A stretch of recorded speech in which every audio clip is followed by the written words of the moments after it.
welcome back to the Jesus Culture Leadership Podcast. So great to have you with us. I'm Becky Johnson, and I'm joined today by a special guest, Mark Kresge. This podcast, it's called the Jesus Culture Leadership Podcast, but we really believe that everybody's called to lead. John Maxwell's definition of leadership is influence, and you have influence. That's Whether it's influence over your friends, over your home, if you're a parent, if you're leading positional leadership, permissional leadership, you have influence. And so the goal of this podcast is to come alongside you and help equip you with that amazing gift that you've been given to lead and influence, and give you tips and tools along the way and just encourage you. So hopefully that's what you experience here on the podcast. Today, we're going to be talking about creating intentional culture. So good. This is a really important topic. Books have been written, conferences are held, and on this issue of creating culture. And Mark's got a really cool rhyme for us. It's a rhyme. You call it cool. I think you kind of made fun of it. No, I like it. You said you're going to come on and rap for us? Is that what's going to happen? Give us your little rhyme. I think all good leaders have some rhyme. Yeah. They have some one-liner or alliteration. It's got to be sticky, right? It's got to stick. That's right. Yeah. And so Mark is he's on staff with us here as our connections pastor, has tons of experience in ministry. How many years now in ministry? Gosh, 16? 16 years in ministry. You just celebrated a big birthday. 40th, the big 40. That's a big one. That's a big one. I feel like now 40 is the official adult. I think we're still messing around in our 30s. Yeah. But when you turn 40, that's like, all right, that's go time. It is. I felt, it was a bit of a shift mentally for me. I was just talking to a friend about it. We were just like, there's a shift that happens when you hit 40. You hear that, so it's true. It's true. Coming for me. It's true. A couple of years away. All right. Oh, it's I coming. was, in my mind though, I was 40 when I was 35. Yeah. I was already thinking about 40 so much that it was good. I've been waiting 5 years. I've been waiting 5 years. Yeah. I've been preparing for 5 mentally. years. I've skipped my 30s waiting to turn 40. I don't suggest it. I'm just saying that's what it was. Yeah. Oh, we have a podcast on embracing your season, Mark, and maybe you need to go back and listen. Yeah, so if you're listening to this, you also, and you're nearing 40, go back and listen to that one as well. So creating culture. We were talking about this just a minute ago.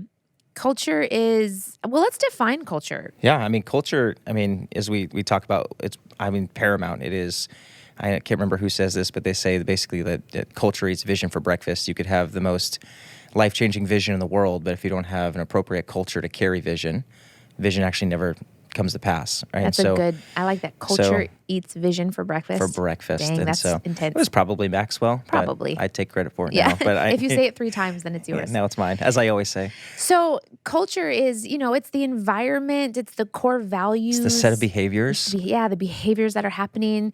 So, just to set up this conversation, you don't have to be a manager or director or boss to be the one influencing culture. 100%. We tell our staff this all the time. Culture is actually not the leader's job. It is what everybody in the organization carries and contributes to. You're either contributing to the culture or you're taking away from the culture, but you're not neutral with it. That's right. And so I just want to speak to who, if you're listening and you are a volunteer at a church, you are helping set the culture of the volunteer team that you're on and the church at large. That's right. If you're a student and you've got a group of friends on your campus, you're setting culture. That's right. We believe leaders too, you're the culture setters, really. So like in the classroom, set the culture in the classroom. Yeah. You are a mom, dad, staying at home, especially parents. This is huge culture and parenting and family. Yeah. That's everything. What's the culture of your home? And then obviously if you are in a leadership position, you carry this in a way and are aware that you are the one responsible for the culture you create. So just get in the mindset of, you don't have to have the title or the position right now, but you are a culture setter, a culture carrier. I am a culture carrier. Yeah, I think that's a great mentality to walk with. So we want to talk about creating intentional culture and some things that you can do, and hopefully you walk away with some actual practical steps you could take today to begin to, maybe you realize, man, I don't know that I like the culture that I'm in. I don't know that I like the culture I've set. And, I want to just encourage you, don't look to someone else to change it. Yeah. Start with you. If you don't like the culture that you're living in, great. Great. You could do something about that. Yeah, you have a place to start today. What would you say to people who feel like I don't know that I can. I think I'm just stuck in this culture and it's toxic and it's bad. Yeah, and I think it's easy to do that because sometimes culture doesn't feel very visceral. It doesn't feel like you can. Sometimes, like, how do I define culture? What does it look like? And like you said, it answers the question: how are we going to behave? Who are we going to be as a group of people as we walk together, as we move together, as we're in agreement on some things?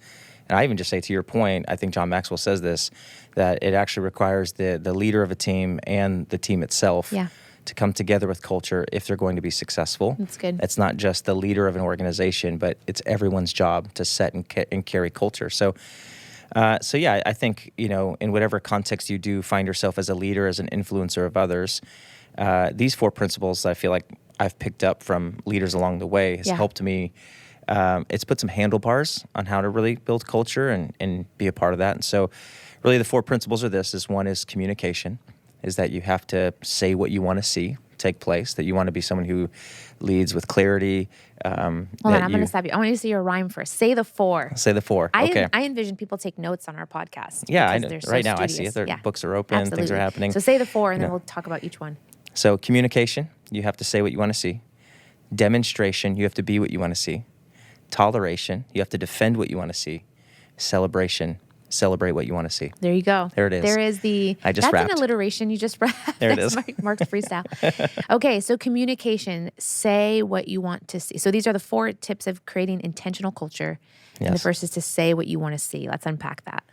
Yeah, I think as you talk about leading a family, leading a team, leading friends, it's being very clear. We know this obviously leading with teams here within the church world. It's if we don't bring clarity, if we don't chart the course of saying, hey, here's what we want to go after. It's for us, we talk about our 10 culture values. We talk about what it looks like to be a person of presence and to be part of the supernatural and some of those things. It's kind of been a highlight for us recently.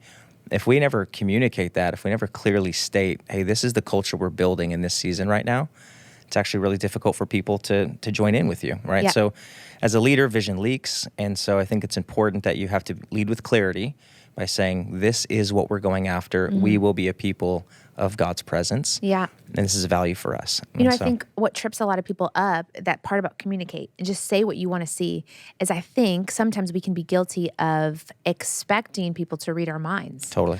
Or I just had a conversation yesterday with one of our leaders, and there was a certain policy within the department that got violated. And I said, okay, that's outside of the culture that we want. And so I said, we've got to communicate that this is the policy. And this leader said to me, I have said it over and over and over again.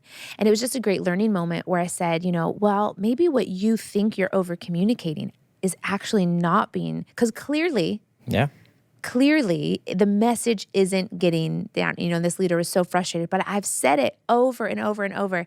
And it was just a great moment for us to go, okay, well, what we think we are repeating over and over and over, if it's not happening, we can't blame our teams. And I think that's what this is what a good leader does, is takes ownership. Yeah, so if I'm not seeing the culture, maybe I'm not communicating it. And I think I've worked for leaders, I've worked for bosses who I'm not quite sure what they want, but I definitely feel in trouble when I didn't do it. Absolutely. Yeah. And that is one of the most disempowering, discouraging feelings. It is. You're going to lose team. You're going to lose volunteers. You're going to lose people. You're going to have turnover if they don't know the mark. So, one of our leadership consultants that helps Jesus Culture, he's a huge basketball guy. He coached college basketball, and he goes, everybody wants to play the game, but they want to know what the goal is. That's right. Nobody wants to be on the losing team. Yeah. And so you have to tell your team, this is the goal. Yeah. Here's what we're going for in terms of culture.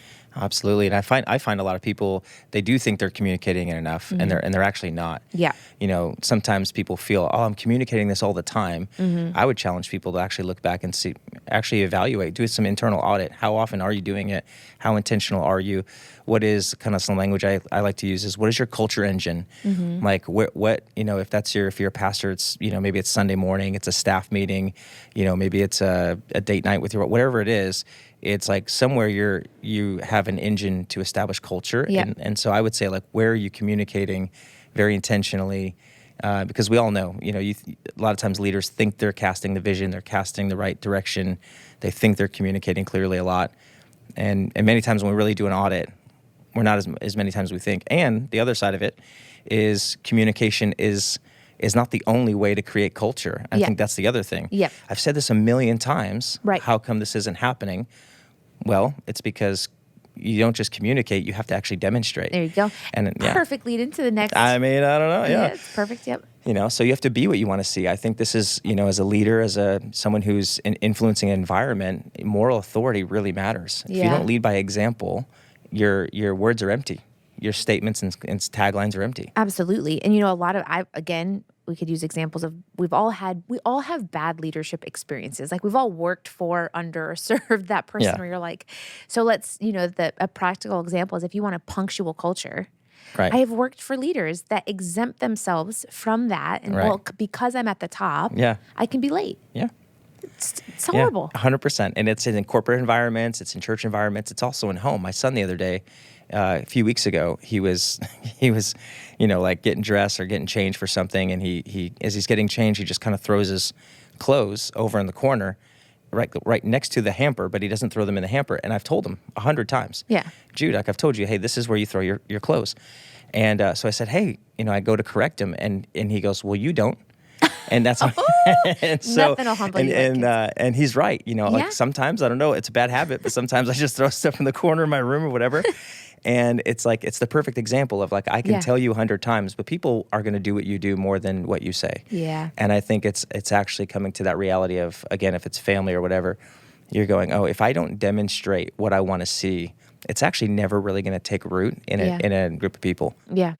I want to go back to the communicate piece because I just had a thought on that communication and then it's demonstration. A really practical way to communicate, and you mentioned core values, that is actually like a practical application.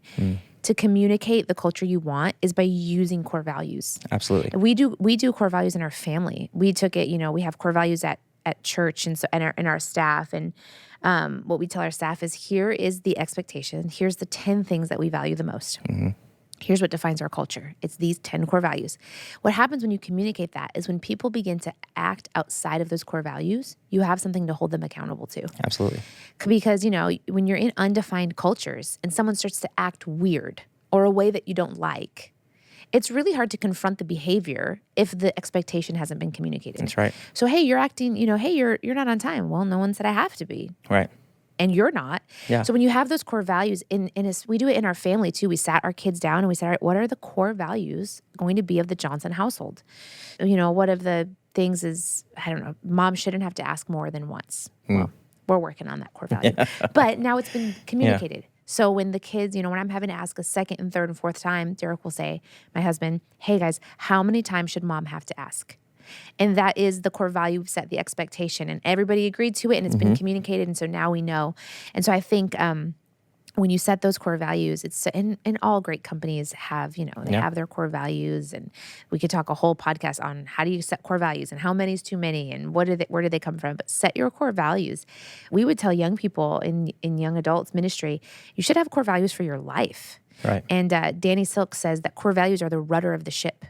It's actually what steers your life is your core values. So and when true. that rudder isn't there, or if that rudder is broken, you have broken core values or that you don't have them established. And so with your communication piece, set your communicate through your core values and then demonstrate those core values. Absolutely. For all to see. Well, and even to your point, you said, once you communicate it and you demonstrate it, that toleration piece is there, is that you have to defend it, right? Because we all want to move in different directions, and it's if we're going to have an effective rudder of culture, we do actually have to defend, when it's violated, when people aren't going to live up to it and move into it, which inevitably is going to happen. Yeah. And depending on your wiring and how you're built, it can be difficult to say, hey, this is because culture at the end of the day is more important than any one person. Mm-hmm. If the culture is we're going after these 10 core values. This is who we want to be. But I find that a lot of times, especially in young leadership, is we don't want to actually defend the culture because of I want to be liked. I don't want to confront. Brave communication isn't part of my tool belt. And so what we do is we end up lidding and putting a lid on the culture we're trying to build because we're going, hey, we're going to allow this to take place. Ownership is a big piece. I think there was a guy that for part of one of the teams I led once. And he just, again, he would continually come in late. He just sloppy, different things. And I just said, hey, and I define ownership as like it's caring as much as the owner would. John 10 talks about the hireling versus the shepherd. And really the biggest piece is because the shepherd cares about the flock. Yeah. Hireling doesn't. Yeah. So he runs when there's adversity. Yeah. And so that ownership piece is I care as much as the owner will care about this. Yeah. And so we stated that, did our best to demonstrate that. And so when this guy would just show up late, he would just wouldn't do great work. We could just tell he wasn't bringing his best. And so when I sat him down, I just said, hey, bro, do you care? I said, that's really the question here is, do you actually care? Because we're going to be a culture of ownership. Mm-hmm. I just don't see that coming from your life. I don't see any kind of care in the type of work that you're doing. And it was just a moment to just say, hey, we can't tolerate that here. Because if we allow this, what we're doing is we're saying that you're actually more important than the culture we're building. Yep. And that's just not true, right? Yep. So, yeah. It's amazing. I don't know. I couldn't give a percentage, but I would say it is a high percentage of problems in organizations, in families, in relationships, and when I sit down with people who are frustrated, right, is because they do not confront the issue. That's right. Yeah. It's amazing how much when you tolerate exemptions and people violating the core values, oh my gosh, it is probably one of the number one things that frustrates people in relationships is I'm like, well, have you talked to them about that? No. Have you talked to your spouse about that? Have you talked to your kids about that? Have you talked to your coworkers, your volunteers? It's amazing how non-confrontational we are as a people. It's true. And I think you need to get equipped on how to do healthy confrontation. Like recognize if you don't know how, oh my gosh, there's so many great tools, books, tips, podcasts on how to do healthy confrontation, how to communicate your needs. And John Maxwell, hard to talk leadership without talking John Maxwell. It's impossible. This was when I took the position of executive pastor for the church. I was the youth pastor for 8 years. Youth pastor to executive pastor is a massive jump over people. Mm-hmm. And so I was peers with the entire, leadership team and under many to being over. And then part of our executive pastor role is to be over the entire staff. Yeah. It was just a massive jump. And all of a sudden, the people I was having lunch with, talking at the water cooler with, now I'm, you have to keep them accountable now. You have to keep them accountable. It was so... I'm not naturally a people pleaser. Like I don't love confrontation, but like I don't really struggle. I'm like I'm okay to confront and do all that thing. Yeah. But when I got that position, I could not believe the amount of people pleasing in me it exposed, and just the fear of man. Like, absolutely. I'm gonna have to. Now I've got to be the one telling the team, you got to be on time. Oh my gosh, previously this was Zach who was doing it. And I was like, I would look at Zach, I'm like, man, sucks to be you. Like having to confront all these people. Oh man. And now I am. And so I remember I picked up, I was just desperate for any, encouragement or tips. And I could not think of a cheesier book. I bought like 365 leadership meditations. There we go. I need a leadership nugget a day. They all rhymed. Yeah, they all rhymed. And I opened up one on a particular day where I had to confront some things in the culture because I could see it's deteriorating and it's on me now to protect this culture. And the thing I read was a John Maxwell quote, and it said, a leader will rarely do what's liked, but will always do what's right. Wow. And that has stuck with me because I think, what sometimes we think as the leader, you got to be liked. That's right. And if you're not liked, you can't be a leader. And it's just not true. Absolutely. It's actually not true. And so, and it's not that they don't like me. It's that they might not like what I'm confronting, right? It's not that so you got to be warm and hospitable and kind and all those things, but the decision I'm making will rarely, like that caveat of it's actually going to be rarely liked, but it will always be right. Has just really helped me with that tolerate piece. That's so good. And with that, I think when you do it right, when you point people back to the culture, back to what we're building, back to what we agreed upon, I think people respect it. They do. And there's a bit of like, okay, I don't like being held accountable. I don't like that I have to grow here. There's things around it, but I do think when it's done in the right heart, the right attitude. Absolutely. And there's a respect and a thanks, I think, I think we've talked a lot about this in our, leadership meetings is that as we lead our staff, people want to be called higher. They do. People actually Guys, we have Jesus Christ in us. He's right. not like wanting to cut corners and be lazy and get away with things. Like the Christ in us actually wants to come to be called up higher, to be held to that standard, to grow. And when you put that expectation on people, when you stop tolerating the things that violate the culture you're going after, people actually do rise to the occasion. It's really beautiful. And the ones who don't, they get weeded out. They either it's like you agree to the culture, or you got to go because you're not helping. You're not on mission with us, and then you don't want those people with you anyway. 100%. I mean, because really what you're doing then is you're sabotaging the own mission of your family, organization, community. Absolutely. It's, if the culture either brings you in or the culture spits you out. Yeah. And that's why ultimately it's more important than just any one person. Yeah. Because if you think about it, like, hey, if we really go after these 10 core values, if these values actually become a reality, can you imagine how much of a better world we're going to have around us? Absolutely, yeah. When people, are in the supernatural, they are taking ownership, they are loving one another, they are excellent, they are, it's like, if this becomes what we want it to be, and so... Yeah, that's really good. Yeah. And another thing to it, and then we'll go on to the last one, is it's if I could just encourage people. I think we're so afraid to lose people on the team. And especially if you lead volunteers, maybe, or if you're, you have employees, we're so afraid to lose people. But Henry Cloud has a leadership principle where he says, you have to pull the rotten tooth. And that one rotten tooth is affecting the entire mouth. It's not worth it. And I have been there where I'm like, if we lose this person, our productivity goes down. If we lose them, morale is going to go down. Oh my gosh, if we lose them, how many more will we lose? And a great mentor of mine, Jeannie Mayo, told me, she goes, when I was a youth pastor, she goes, if one committed youth leader is better than 3 that aren't 100%. committed. Yeah. And nothing has proven more true than that reality of when we weed the people out who are not contributing and just won't get on board. Oh my gosh. It's so much better. A healthy culture will carry you so much further than any superstar that you bring in. And we know that from experience. We've 100%. seen it. It's it's hard because you want to keep the superstars. You want them on the team. Absolutely. But I mean, this in the sports world. You get superstars who cannot fit into the culture, and they get spit out. Yep. It's the way it works. They don't win championships as a result of it. It's so true. So think about that when you're looking at your culture. It's just that toleration piece. Don't tolerate what's hurting the culture. And then the last one is celebrate. You got to celebrate what you want to see.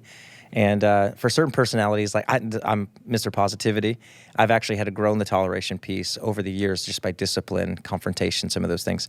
The celebration piece for me is probably my favorite. And something that Banning says, which I've always loved, heard this years ago, is you should be able to point at someone in the organization, family, community, and you should be able to say, this is what we're going after. And you should be able to point at their behaviors and say, this is the goal. Yeah. Right. Because then it's more than a slogan. It's more than a tagline. It's more than just something in a booklet or on the wall. It's embodied. Yeah. Right. And that's just so powerful. And so we just did this, at our global staff just a couple weeks ago as we pulled somebody up on stage and we just said, hey, right now, the culture piece that we're really going after, what's really important for us is we're going to be people of his presence. And so to pull Davey up onto the platform, to give him a gift, to celebrate him, to explain why. It wasn't just like hey, we're just going to give you this, celebrate you for being a person of his presence, but here's why. Every time, the worship starts, you're on your face before the Lord. Yeah. It's in the in-between moments. It's really taking the time to celebrate him for really living this out, embodying this in our community. And you could feel it in the room. I mean, people are applauding him. Yeah. People are, and what it's communicating is like, okay, this is what's celebrated gets repeated. Absolutely. And so as we started to celebrate him, you could just feel it in the room.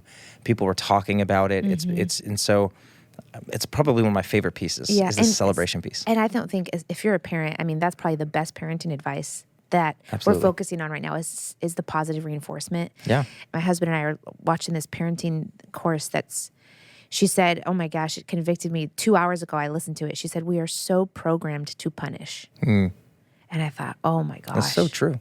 That is true. Danny Silk has this whole series called Unpunishable, a whole book. But that we are not to punish. And we can, if we can unprogram ourselves to punish, that really is demonic. Like punishment is demonic. It's the realm of darkness. It's the death. It's the wages of sin. And what Jesus Christ came to do is take our punishment.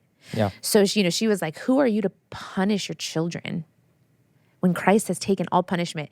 Now, some people are Right, like, oh, wow. you get, that's soft parenting. But no, now we discipline. Yeah. Punishment and discipline are different. Absolutely. But we are wired to punish. We're programmed to punish. And we have to almost work intentionally to give positive reinforcement. Right. But oh my gosh, it goes so much farther, just psychologically, developmentally, with kids, with adults, that you can do positive reinforcement and celebrate the good behavior, it will get repeated. Hard for people like me, words of affirmation is like low on my love languages. I'm a more critical person naturally.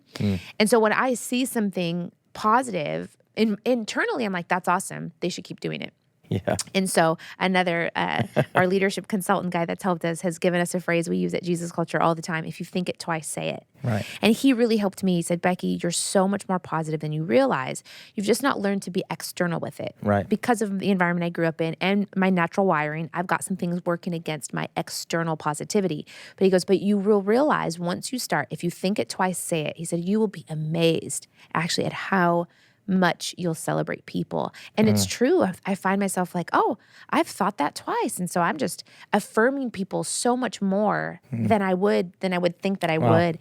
And so steal that. Staff awards, family awards, just making a big deal out of it. We call ours the This Is Us award because we wanted to make that statement that when we celebrate this person for the core value, what we want to tell our staff is this is us. Yeah. This is what we do. We do at the staff party, we give trophies. We give little trophies and we affirm people who have demonstrated core values. When I was a youth leader, every year we had an end of the year banquet. I went to the dollar store. I bought a trinket, some random trinket that represented what I wanted to affirm in that person. So I remember one year we bought because this doesn't have to break your budget. No. I bought a bag of Legos and I thought, I'm going to give this to the person who I see consistently all year has built others up. And so we're like, this is the Builder Award. And we gave him a box of Legos. And so we just kind of did that. And it goes far. It really does. And what's amazing is I could just hear the thoughts of certain people listening, and it's like you're just thinking, oh, it feels a little cheesy. It feels, for sure. How much of a difference is that actually going to make? And if you've never done it, you'd be shocked what that would do in your marriage, with your kids, with your teams. Absolutely. It's not just about the cheap trinket. It's about the affirmation behind it. It's about the intentionality that you've shown. It's a powerful tool. And I think that's why people say, I've said this 100 times. Yeah. Why are they not getting it? Well, have you demonstrated it? Have you defended it, when you've pointed it back? And then have you celebrated people when they've actually walked it out? And I actually thought to myself, I started shifting now to when my son throws his clothes in the hamper like he's supposed to. Yeah. I actually celebrate him for it. Yeah, I said, well done. Thank you for listening to Dad. Yep. When your kids actually don't ask you twice, and they do it once, and you say, hey, thank you. Thank you for, this is the culture we're building. This is who we are. Absolutely. It's amazing what that does. Absolutely. All right, there's the 4 things, you guys. Hopefully that gives you some practicals. I love what you said, some handles on how I can go and implement some of this right now. Always good to have you guys with us on the Jesus Culture Leadership Podcast. We are grateful for your listens. Do us a favor if you can leave a review on whatever podcast platform you're listening. It just really helps people see this is helping you, what it's doing for you, how it's impacting you. It goes a long way. Why don't you give us some affirmation and celebrate this behavior and tell people about the podcast. Thanks so much for joining us, Mark. Happy birthday. So good. Thank you. Good to be with you. Yep, we'll see you next time. See y'all.